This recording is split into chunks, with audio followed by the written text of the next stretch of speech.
Bueno, chica, hoy día les voy a hacer la presentación sobre la memoria principal para que puedan prepararse un poco y tengan un entendimiento general de esto respecto para el certamen.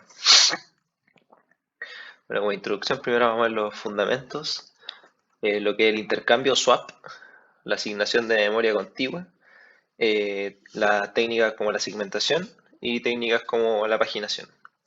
También como la estructura de tablas de páginas que van a estar dentro del tema de paginación. Y algunos ejemplos ocupando paginación y segmentación en la arquitectura de Intel 32 y 64 bits y algo muy simple de ARM Architecture. Bueno, los objetivos van a ser una descripción detallada de las diversas formas de organizar el hardware de memoria, las técnicas de administración de memoria, ahí donde se ve la paginación y la segmentación, como dice arriba, para administrar la memoria. En este caso, para recordar, la memoria es la RAM. La descripción detallada del Intel Pentium, el cual soporta segmentación pura y segmentación con paginación, que eso es lo que vamos a ver casi al final. Bueno, los fundamentos serían el programa extraído desde el disco a la memoria y se coloca dentro de un proceso para que éste lo ejecute. Eso ya lo sabemos desde antes. El registro de acceso se hace en un ciclo de reloj o menos. El caché se encuentra entre la memoria principal y los registros de la CPU.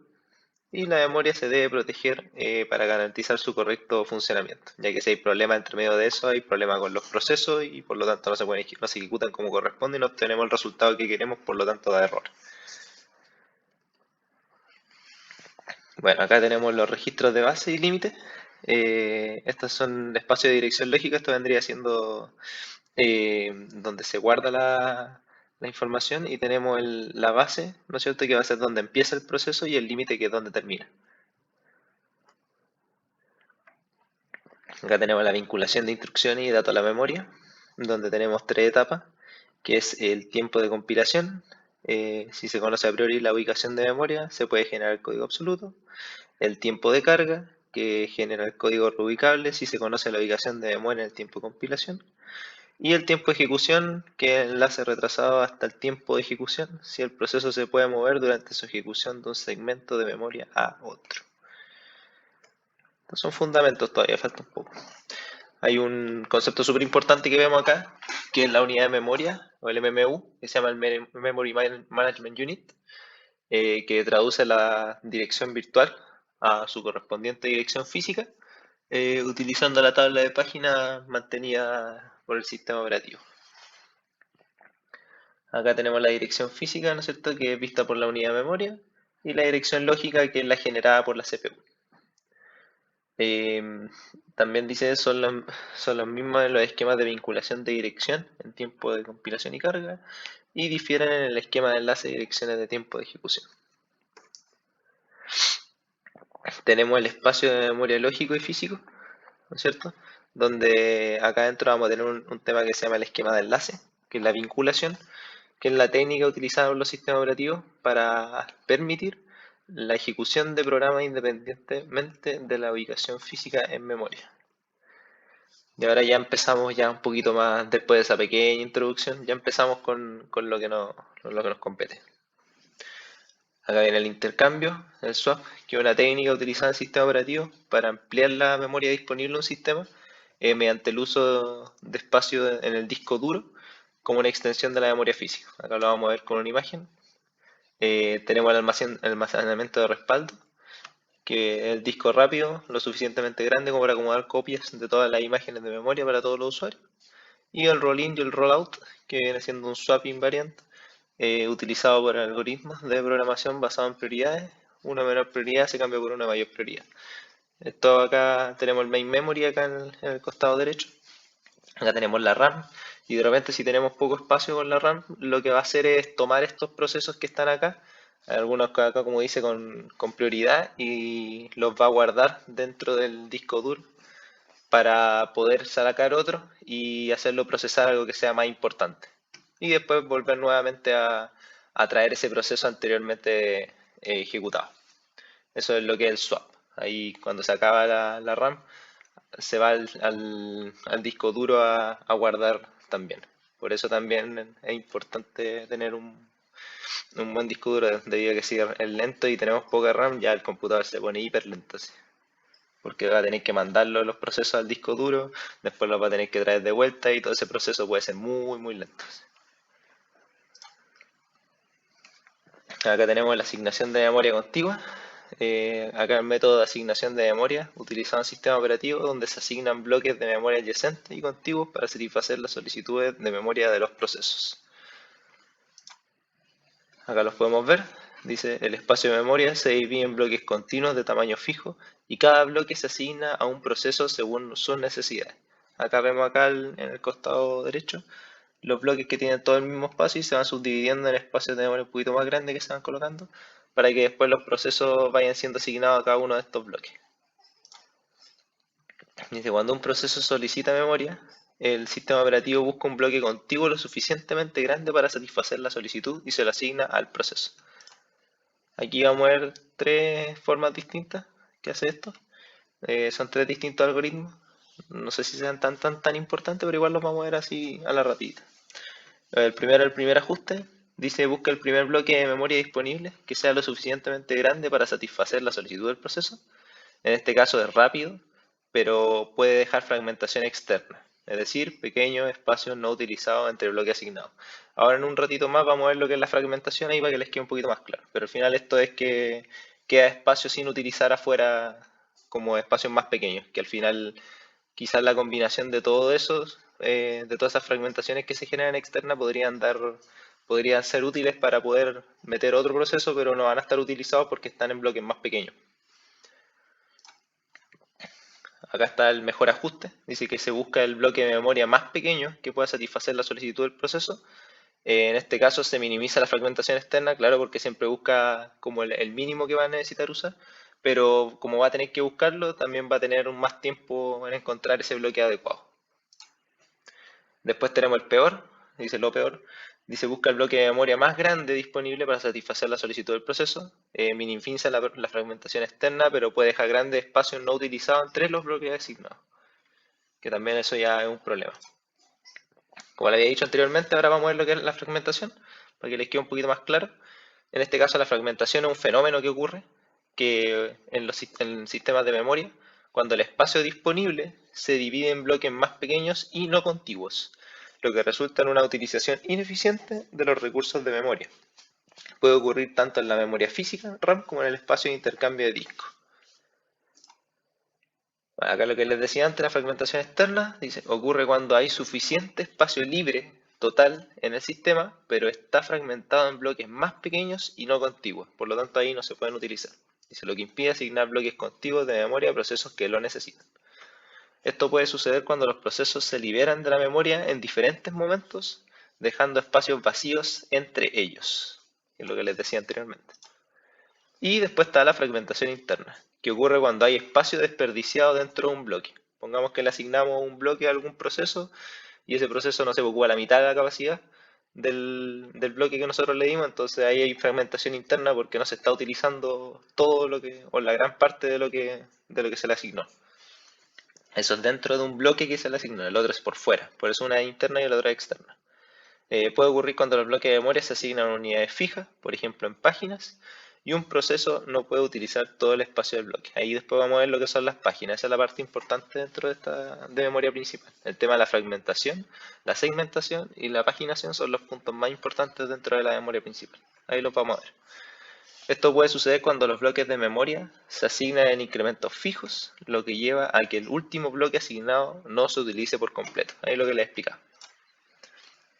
Bueno, ya vimos el fenómeno de lo que es la fragmentación, donde tenemos la fragmentación interna y la fragmentación externa. Ahora tenemos una técnica que se ocupa dentro de este tema de la asignación de memoria, que es la segmentación, que es una técnica de gestión de memoria utilizada en sistema operativo, donde la memoria se divide en segmentos lógicos más grandes y no necesariamente contiguos. Es un programa, una colección de segmentos. Cada segmento corresponde a una sección lógica o funcional del programa, como el código, los datos, la pila, los arreglos, los objetos, y todo lo que conocen ustedes de lo que viene siendo un programa, cuando programan ustedes. Acá una imagen más o menos de cómo se vería esto. Acá está el espacio de memoria, ¿no es cierto? Física, esta vendría siendo la RAM.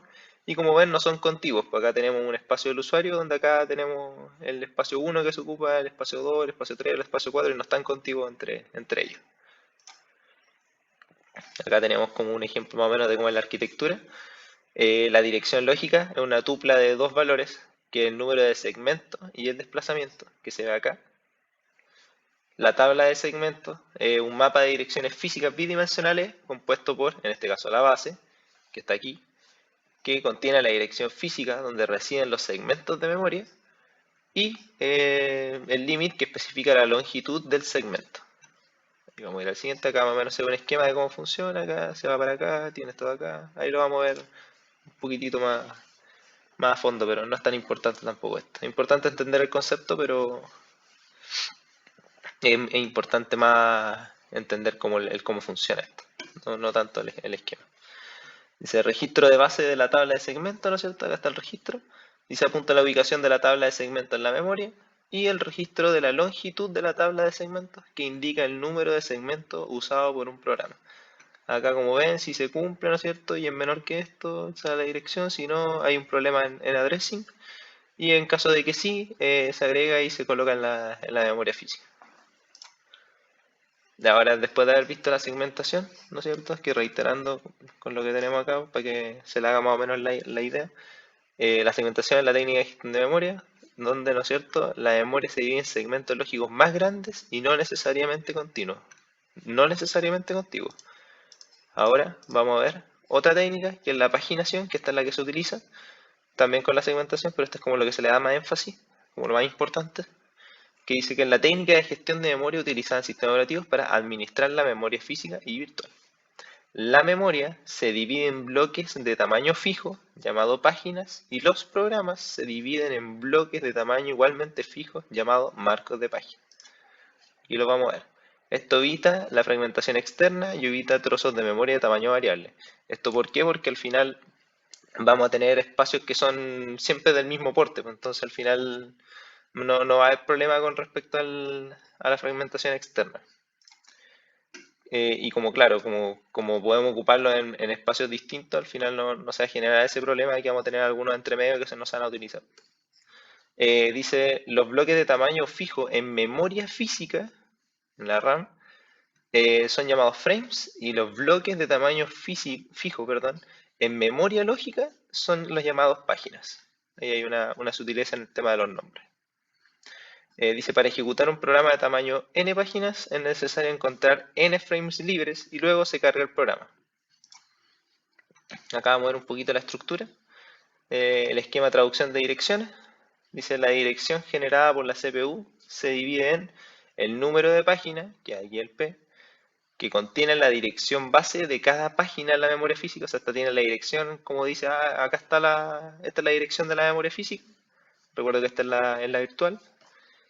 Y el desplazamiento de página, que es el offset, o sea, el desplazamiento, que es combinado con la dirección de base para definir la dirección de memoria física que se envía a la unidad de memoria. Esto es como el desplazamiento, o sea, cuánto va a ser como el espacio entre lo que uno manda y el final, que aquí se puede ver. Acá tenemos el número de páginas, ¿cierto? Lo mismo que habíamos dicho anteriormente, pero acá lo vamos a ver con un esquema para entenderlo un poquito más.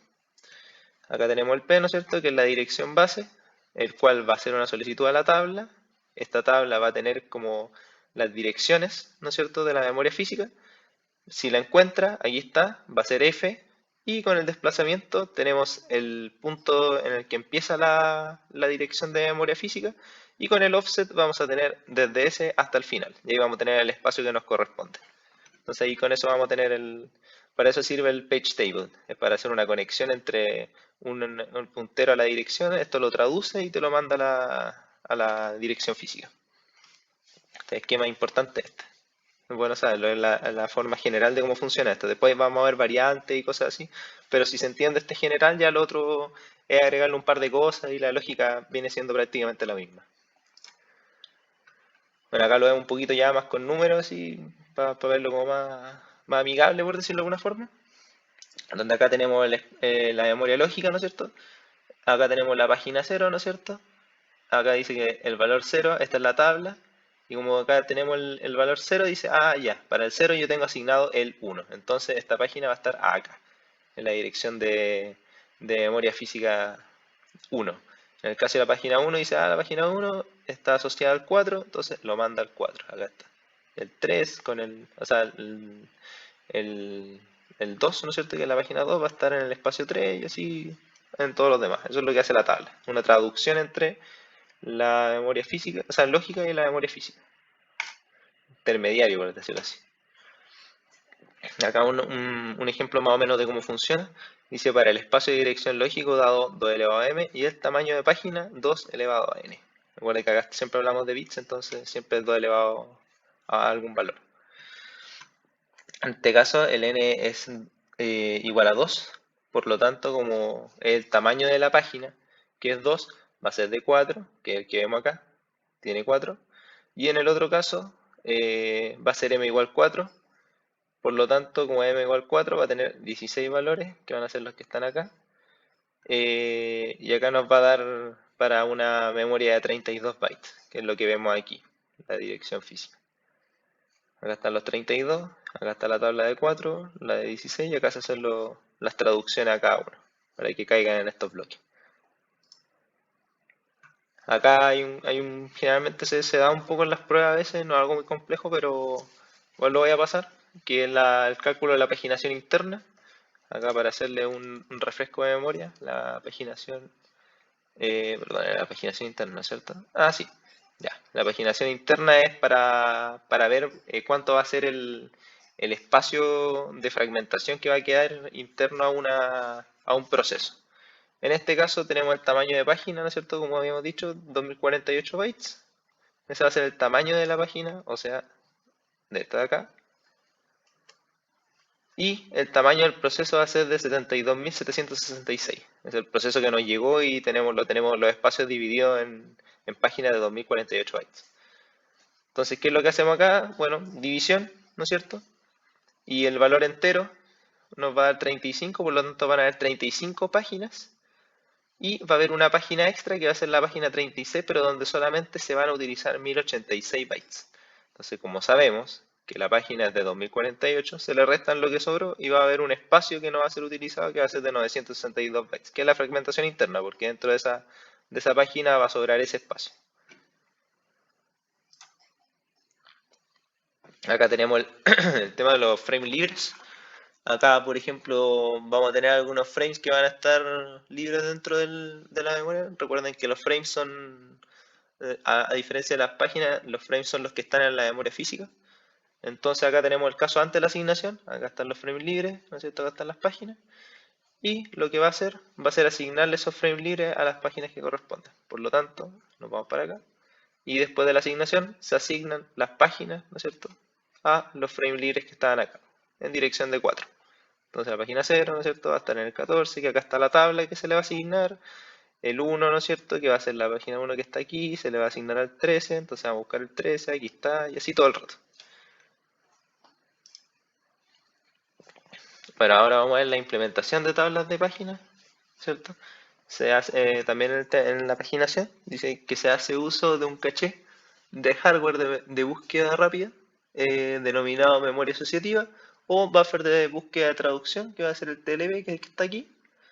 Este TLB va a estar en memoria principal, y en una falta de TLB el valor se carga para un acceso más rápido. Es como al final se ocupa esta tabla para que el acceso a la memoria física sea más rápido. Entonces se crea esta tabla que tiene una dirección, tiene un tiempo de búsqueda más corto.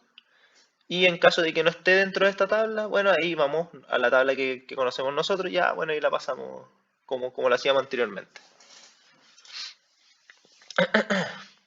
Perdón.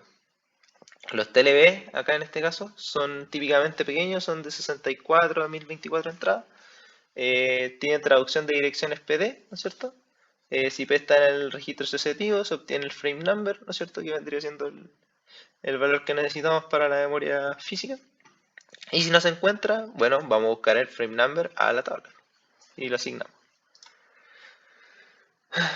¿Qué más? Tenemos la protección de memoria, ¿no es cierto? Acá se asocia un bit de protección para indicar si se permite el acceso de solo lectura o lectura y escritura. En este caso, si el bit es válido, la página está en el espacio de dirección lógico del proceso. Y en el caso del bit inválido, bueno, no está en el espacio de dirección lógico del proceso. Es para evitar que sucedan esos problemas de lectura y escritura. Por eso tenemos un bit. Ya. Acá tenemos las páginas compartidas, ¿no es cierto? Esto va a ayudar para cuando procesos tengan que ocupar mismo espacio.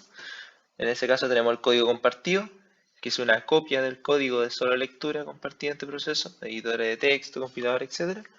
Y esto es útil para la comunicación entre procesos y permite el uso compartido de páginas de lectura y escritura. Código y datos privados, dice cada proceso mantiene una copia separada del código y los datos, y las páginas del código privado pueden aparecer en cualquier parte del espacio de direcciones lógicas. Acá, como ven en esto, acá está la dirección física, ¿no es cierto? Acá está la RAM. Ahora tenemos data 1, data 2, data 3, ED1, ED2 y ED3. En este caso acá tenemos los procesos. Si se dan cuenta, el proceso 1 ocupa ED1, ED2, ED3. En este caso el otro también, ED1, ED2, ED3. Pero ocupa data 1 y el otro data 3. Entonces acá se genera como los mismos espacios, no se duplican, por decirlo de alguna forma, dentro de la tabla. Y así también se aprovecha un poco más la memoria RAM. Y acá el proceso 2, que también tenemos el mismo caso, que ocupa el data 2 pero ocupa lo otro. Entonces pues cada uno de estos tiene asignado dentro de la tabla los espacios que corresponden y van a buscarlo sin mayor problema, compartiendo. Acá tenemos la estructura de las tablas de páginas. La estructura de tabla de páginas son utilizadas por el sistema operativo para realizar la traducción de direcciones virtuales a direcciones físicas en un sistema de memoria paginada. Y estas estructuras permiten al sistema operativo administrar de manera eficiente la memoria y brindar a cada proceso su espacio de direcciones virtuales. Acá lo vamos a ver, acá está la estructura. Acá vamos a ver, tomando en consideración un espacio de direcciones lógico de 32 bits, como el Intel Pentium Pro en este caso. Vamos a tener un tamaño de página de 4 kilobytes. Recordar que un kilobyte es un 2 elevado a 10, por eso 2 elevado a 12, ahí está el 4. Dice entonces la tabla de páginas tendría 1.000.000 de entradas, que sería acá la división entre el 2 elevado a 32, el 2 elevado a 12, nos va a quedar 2 elevado a 20 y ese 2 elevado a 20 es el millón de entradas. O sea, si cada página es de 4 bytes, ¿no es cierto?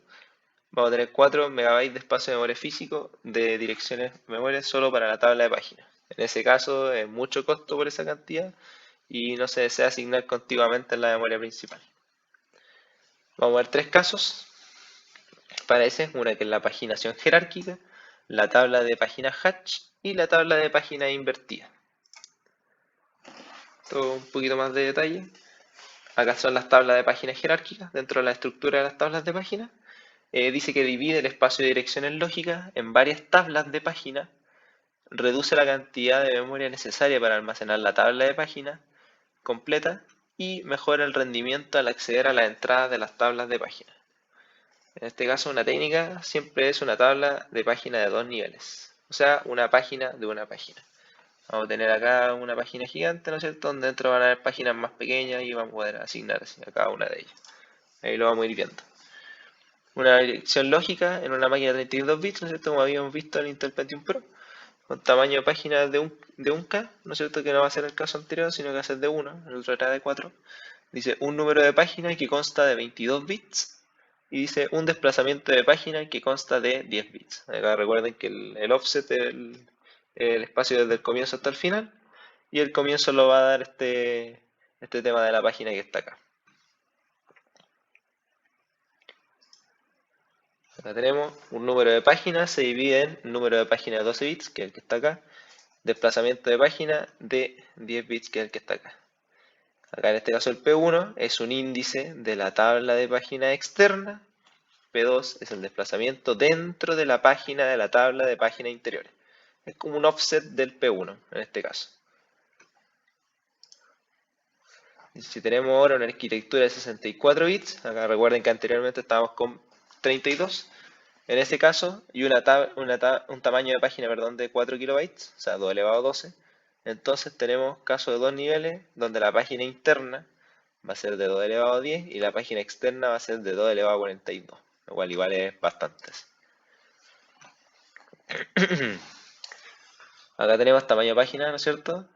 Pero viéndolo con tres niveles.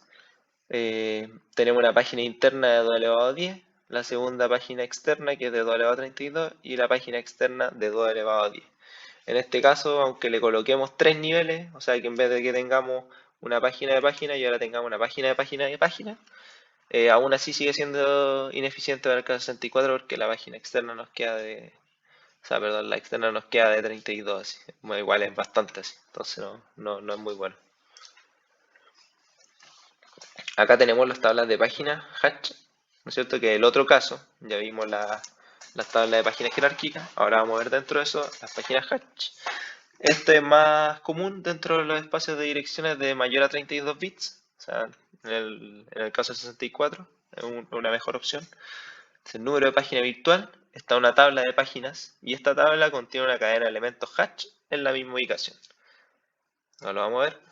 Cada elemento de esta cadena Hatch contiene el número de página virtual, el valor del frame de página mapeado y un puntero al siguiente elemento, que son el QS y el puntero que está al siguiente que se ven ahí. ¿Cómo funciona? Cuando se realiza una solicitud de acceso a la dirección virtual, el sistema operativo utiliza la función Hatch, que está acá, para encontrar la ubicación en la tabla de páginas Hatch correspondiente a esa dirección virtual. Después, una vez que ya la encontró, se verifica si la entrada contiene la dirección virtual buscada y de ser así se obtiene la dirección física correspondiente, que es la que está aquí. La siguiente, las tablas de página invertida. En este caso existe una única tabla de páginas compartida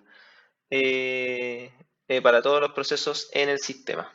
Ahí está la tabla. Dice, la entrada consiste en la dirección virtual de la página almacenada en esa ubicación de memoria real y la información sobre el proceso que posee esa página, que son los dos que están ahí. ¿Cómo funciona? En el sistema operativo busca en la tabla de página invertida la entrada correspondiente a esa dirección virtual. La búsqueda se realiza utilizando el número de página virtual como clave de búsqueda, que es lo que está aquí. Una vez se encuentra la entrada, se obtiene el número de marco físico correspondiente y se realiza la traducción de la dirección virtual a la dirección física, que es la que está aquí. Ahora vamos a ver las arquitecturas, ya queda poquito ya. Tenemos la arquitectura de 32 y 64, en este caso vamos a ver la de Intel IA32. Este soporta segmentación y segmentación con paginación. Cada segmento puede ser de 4 GB y hasta 16K de segmentos por proceso. Primera partición de hasta 8K de segmentos privados para procesar y la segunda partición de 8K de segmentos compartidos entre todos los procesos. Y como se ve. Aquí está un diagrama más o menos de cómo funciona la segmentación. Tenemos el selector acá, llega el descriptor a la tabla y con el offset, si se cumple, ¡pum!, se agrega y acá tenemos el address correspondiente. Acá tenemos otra forma también de verlo. Aquí tenemos la dirección lógica.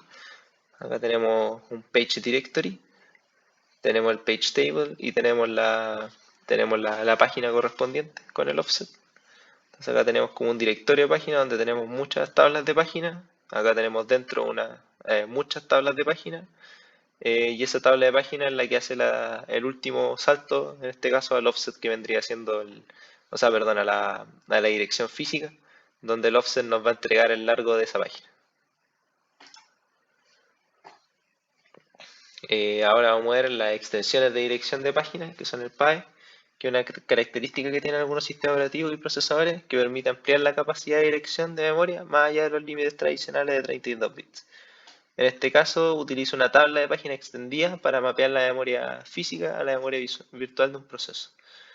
Soporte de página de tamaño variable y mejora el rendimiento y la eficiencia de administración de memoria. Acá no todos los sistemas operativos lo tienen. En este caso acá tenemos un page directory, pointer table, que va a apuntar a un page de directory. Y dentro de este page directory vamos a tener uno que apunta a la tabla y la tabla que apunta a ¿cómo se llama? A la página correspondiente. Después tenemos el caso del i86-64 que ya es un poquito más cercano a nosotros que la generación actual es x86. En la actualidad solo implementan 48 bits de direccionamiento. Los tamaños de páginas son de 4 kilobytes, 2 megabytes y 1 gigabyte. Tenemos 4 niveles de jerarquía de paginación. Y puedo utilizar PA en este caso para que las direcciones virtuales sean 48 bits y las direcciones físicas sean de 52 bits. Y acá se ve más o menos lo mismo que decía antes, pero ahora tiene uno más que el PageMap Level nivel 4. Y tiene el otro como el mapeo correspondiente con las páginas correspondientes. Y en el último caso tenemos el ARM Architecture, que no es muy complejo de lo que habíamos visto antes. Es un chip de plataforma móvil dominante, se puede usar todos los dispositivos móviles. Y tiene dos niveles de TLB, que son los que están acá. El outer page, el inner page, y acá tenemos el offset correspondiente. Y acá dice páginas de 4 kilobytes o 16 kilobytes, y acá las otras que tenemos aquí, de 1 megabyte o 16 megabytes. Estas son las distintas opciones que tiene. Y bueno, eso sería todo por esta ayudantina de la memoria principal. Les voy a dejar acá unos videos sobre algunos ejercicios que se ven con respecto a esto. Y nada, pues, lo importante acá dentro de esto es la segmentación, la paginación, eh, la fragmentación también, como uno de los problemas que tiene esto. Y otra cosa importante dentro de la memoria principal vendría siendo quizá el MMU, que era lo que explicaba al comienzo. Y nada, puedo entender el funcionamiento, para qué se ocupan y las ventajas de cada uno de ellos. Así que nada, muchas gracias y espero, como siempre digo, hayan aprendido algo nuevo.